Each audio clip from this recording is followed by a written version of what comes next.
আৰু এটা মোৰ মনত আছে, সেইটো মই আজিয়ে কৈ গৈছোঁ যে বিহু আৰু পূজাৰ সময়ত এটা এটা গেছৰ চিলিণ্ডাৰ ফ্ৰী কৰি ৰাইজক দিয়া।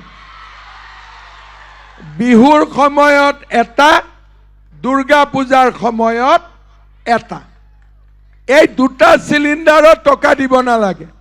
এই দুইটা চিলিণ্ডাৰত টকা কোনে দিব? মামাই দিব। ভাল হ'ব নে বেয়া হ'ব? পাক্কা ভাল হ'ব? এতিয়া একদম মনৰ পৰা কওকচোন, সুৰুজক জিকাব নে নিজিকাব? জিকাব? পুৰা জিকাবনে? একদম মনত ৰাখিব, কংগ্ৰেছ মানে হ'ল লুঙি ধুতি আৰু বিজেপি মানে হ'ল চৰকাৰী চাকৰি, অসম মালাৰ ৰাস্তা। বিজেপি মানে হ'ল উদ্যমিতা অভিযান। বিজেপি মানে হ'ল বিনামূলীয়াকৈ ঘৰৰ পাকঘৰত চাউল 100 টকাত দালি, চেনি, নিমখ, তেল।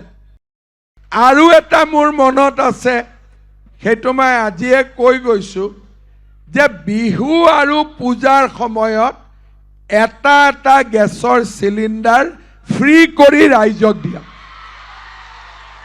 বিহুৰ সময়ত এটা, দুৰ্গা পূজাৰ সময়ত এটা। এই দুটা চিলিণ্ডাৰত টকা দিব নালাগে।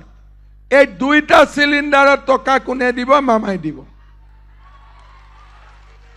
ভাল হ'ব নে বেয়া হ'ব? পাক্কা ভাল হ'ব? এতিয়া একদম মনৰ পৰা কওকচোন, সুৰুজক জিকাব নে নিজিকাব? জিকাব? পুৰা জিকাবনে?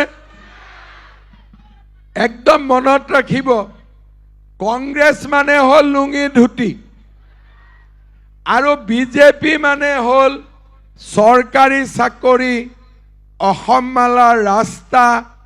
বিজেপি মানে হ'ল উদ্যমিতা অভিযান।